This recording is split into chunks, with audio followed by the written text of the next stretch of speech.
The MC-101 is surprisingly capable for its size, and I think it goes beyond just being a live performance or travel device and becomes something great for production. Here's how I get it to sound, at least for my own personal music taste, its best.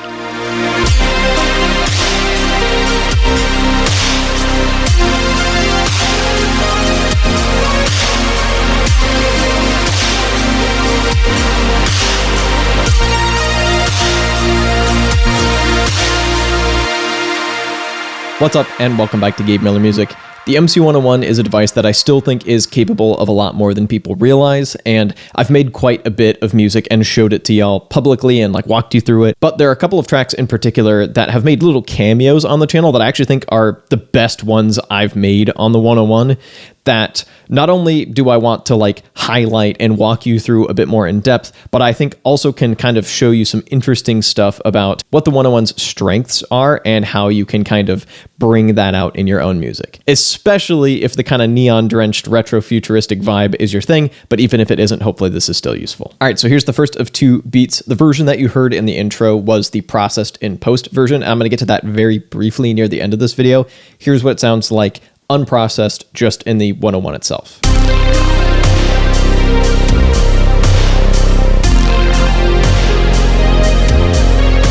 So all the bones of it are pretty much here. Starting off as usual with the drums. In this case, I'm taking advantage of the fact that we can drill down into each individual pad. I've pitched these kicks and snares down quite a bit because I'm going for the kind of vaporwave vibe. Some of these are built-in samples, some of these are custom samples. And the part is super simple. Unfortunately, there's no sidechain in here. We're gonna remedy that later, but pretty simple drums. And I'll show you what this sounded like when I first started making this beat, because it originally sounded quite a bit dinkier. Same samples, just doesn't hit nearly as hard. And then also, I ended up switching out this pad. I'll get to that in a bit as well. Although, I do love this preset. I've used it repeatedly. It is very good. Especially for some kind of Kid Cudi space trap type stuff. It's excellent. Did not fit the vibe for this track. And I'll show you that in context. But moving on from the drums, which have now been given some newfound girth, let's move on to the lead. And we can get our filter movement going. It just sounds nice at any cutoff, really. And this lead really hones in on, I think, the kind of sound that I love getting out of this thing. It's got this lovely phase cancellation that doesn't sound nasty, but just sounds kind of old school. It takes advantage of the impressive polyphony that this thing has for its size. It's very vintage, but kind of futuristic. It's got this shimmer to it, but it's not overbearing. It still sounds smooth. And pro tip, a way to get that is to start off with a pad preset. The lead presets are pretty good. We'll show that in the second beat of this video, but I started off with a pad preset and then went into the settings. I made this before the Sound Design from Scratch update, by the way, but I did a dedicated video on that recently-ish. I've upped the cutoff, brought the resonance down because the original patch had a lot of resonance in it. But most importantly, I've brought the attack down to turn it much more into a lead, or this kind of keys part instead of a pad. And it's kind of hard to play anything bad on it. And I also have one of the scales mapped to the keys as well. And that plus a little bit of release and a little bit of vibrato just makes for this freaking lovely, lush lead thing. And I should also mention another thing that's just fun about this that is kind of specific to the 101 is that because it's so small and so portable, I often take it with me when traveling. I made the original version. I'm breaking. I made the original version of I made the original version of this beat sitting on the couch in a friend of mine's living room while traveling to visit them in San Francisco. It was just kind of a chill moment. People were relaxing after we had done some hiking, and it was just kind of a chill vibe. I pulled up that pad preset, tweaked it, noodled out this little melody, and just came up with one of my favorite things I've ever made on this thing in that moment, and then was able to eventually take that and refine it. And so this little melody came out of that San Francisco trip, which I just think is neat. You know, just one earbud in, half paying attention, and sometimes that's where the best stuff comes from. So to get back to my original point though, big kind of spacey, phasey, lush, vintagey stuff on this does really well. It's what, in my opinion, it's best at. Evidenced further by this pad.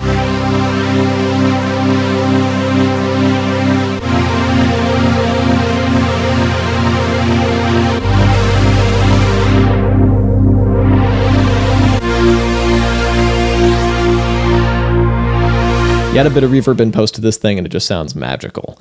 And this is obviously a Juno-inspired preset. It gets the vibe really well. I don't know how well it replicates the original Juno, but the overall effect of it is pretty magical. And just with these two parts, we get a pretty lush soundscape, and then bring in the bass and the drums, and that's kind of all you need for a full sounding track. The bass, by the way, is super simple.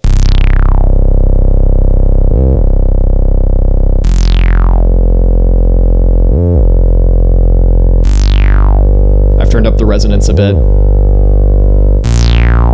to get that little filter sweep to be a little more obvious and to stick out in the mix a bit more. That's basically it. You got some little octave jumps. It's a little bit of glide in there. That's basically your track. From here, all I had to do was like do a little live performance, you know, open the cutoff over time like I showed you, record that into my DAW, and then like work with that from there. We'll get back to the DAW in a second, but first let's get into the second beat. This, funny enough, is one of the earlier things that I made on the 101, and then just kind of kept idly tweaking it and like refining it, and I finally turned it into a full track that'll be on an album at some point, who knows when. But here's the version that I've processed in post, like in context.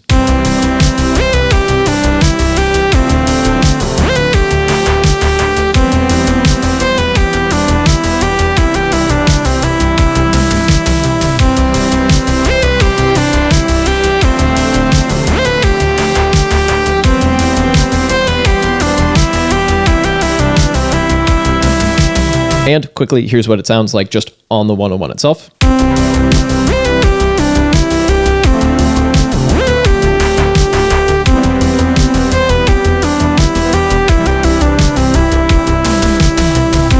So definitely a lot less atmospheric, but all the pieces are there once again, or at least most of them are. What I ended up doing while recording these individual tracks was, in addition to like getting a bunch of different sections where I've like got the filter more open or more closed, I also just started swapping out presets on the fly. So I swapped out the pad preset for just some random stuff, tried to find something that sounded good, swapped out the lead preset, did it at a couple of different octaves, and even found this little drum sequence preset thing and had it follow the bass line. This is what that sounds like, by the way.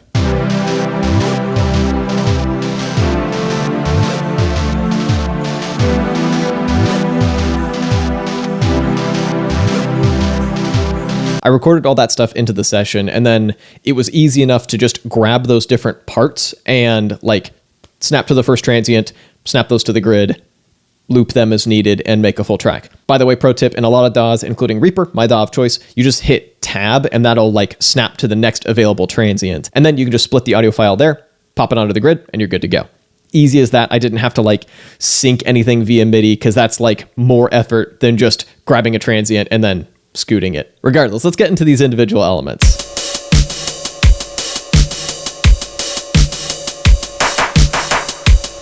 A lot of stuff going on here. Usually, I'm not a huge fan of the built-in drums in this thing. I prefer to use my own samples, which is obviously very easy to do, but there is some useful stuff, including this 80s kit is not bad. I've gone and sent some of this stuff to the reverbs, and these toms are panned around, which is always fun. And I'm once again taking advantage of the fact that this thing can kind of have a lot of drum layers within it for making an interesting drum part. Moving on to the lead.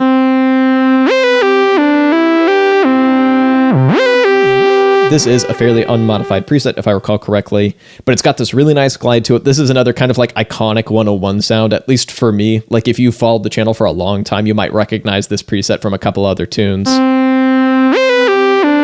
Once again, it's smooth, it's kind of soft, but it pokes out of a mix nicely and just kind of inspired this like melancholy little melody, which I think is really nice. And then once again, keeping with our theme, some kind of classic warm strings.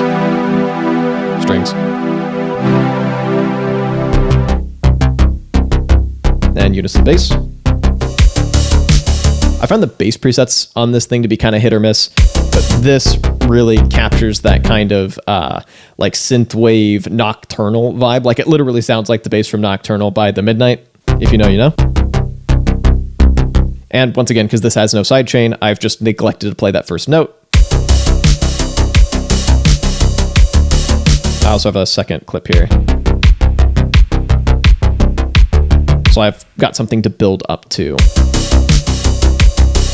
And once again, these 4 tracks are kind of all you need to like get the bones of your track, and then you can start to expand from there. In this case, I was kind of like working on this in the background. For whatever reason, didn't feel like doing a live performance of it. And so as a production tool, this actually ended up working great because I was able to get all those individual elements. And in that way, like, yes, this is decent for performance, but in my mind, it really is best as a production tool. A production tool where you can take advantage of inspiration anywhere and generate inspiration from a nice, shimmery, vintage-ish sounding synth engine. But while I like to think I've gotten this stuff sounding pretty nice just in the box, it definitely sounds a bit dry, maybe a little bit muddy. It's not enough for a full track, and it's not polished enough for what I personally want out of a music production experience. That's where multi-tracking over USB comes in. So let's jump into the DAW next. So this is the session for the Vaporwave inspired track. And the kind of beauty of this is that I'm only using the 4 tracks from the MC-101. I have duplicated some tracks so that I can parallel process stuff. And in this case, I have done all my arrangements just in the DAW because I did a short little jam and then wanted to expand that out into a full song. But if I had done the full song as a performance, I could have gotten it all on camera, all in one take, and then just used some kind of clever manipulation in post to fill out the track a bit without actually adding anything extra. And I'll show you what I mean. So in this case, the drums are very minimally processed. I've just got some boosting of highs and upper mids. Super simple. And then for my lead, I've got 2 separate layers. So here's the first layer, the one that's the most untouched. And let me get rid of all this processing. Some EQ, cut all those lows. Because as you can see here, there's just all this low end gobbling up my headroom. And I just cut that off because we don't need it.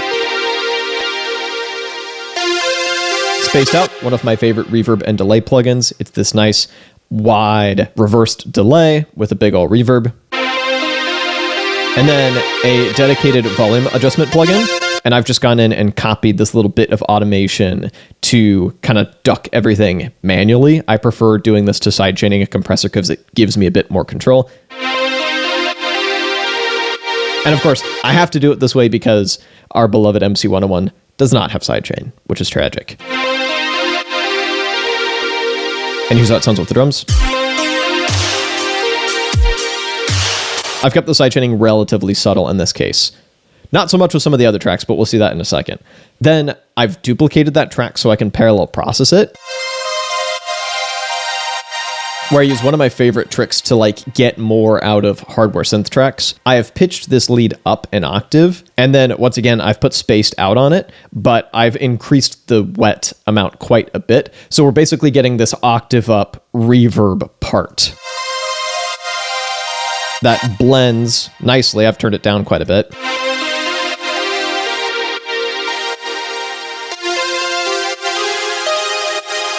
That sounds like it's a bit much by itself, but in context, I think it just adds a really nice shimmer. Without.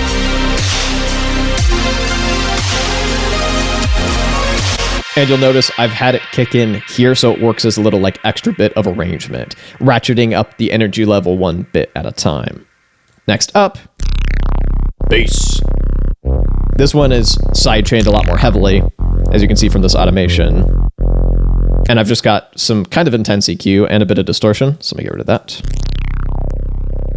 Then a bit of distortion. Bring out a little extra grit. Sidechain, adjusted to taste to fit well with the kick and snare. Up next, the pad. Okay, I know that some of y'all are going to say that this sidechain is too much. That's fine. I'm almost going for like more of a melodic dubstep approach to vaporwave, if this could even be called vaporwave at this point.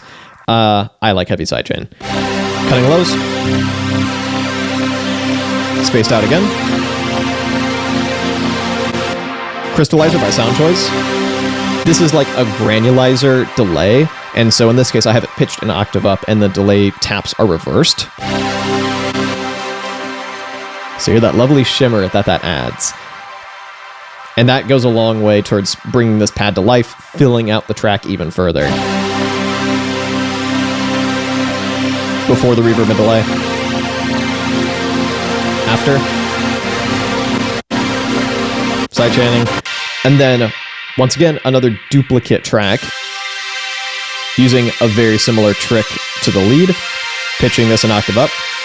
By itself, it sounds quite bad, but this is cranked all the way to wet. And in this case, I have not sidechained this to the kick and snare, so it just like floats on the top of the mix. And then I have an even higher version here at 24 semitones up, and I have it slowly fading in over time.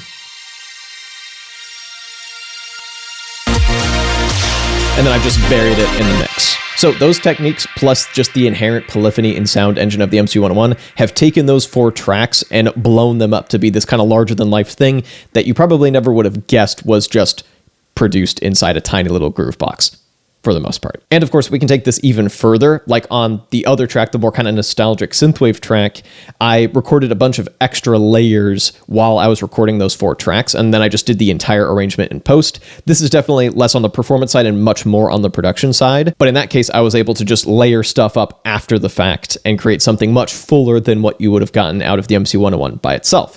Maybe if you could recognize the Roland Zen Core engine, you would have thought that I made that in the 707, but I just made it with its little cousin. The fact that you can now do sound design from scratch on the MC-101, and then from a production standpoint, layer as much as you want and line that stuff up in post, kind of makes the 707 less useful if you don't want it for the performance aspects. But I'll let you make of that what you will. Regardless, the effects processing of that track is pretty much identical to this one, as is the arrangement, which I should show you a couple little bits and pieces. We've got some strategic volume and EQ automation.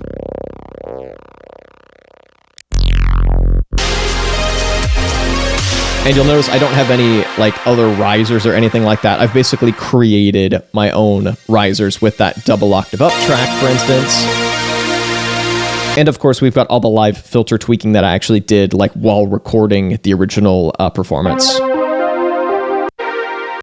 Lifting the filter over time for multiple different tracks, that kind of thing. If you'd like to see more making of full polished songs with the MC-101, you can click or tap up over here.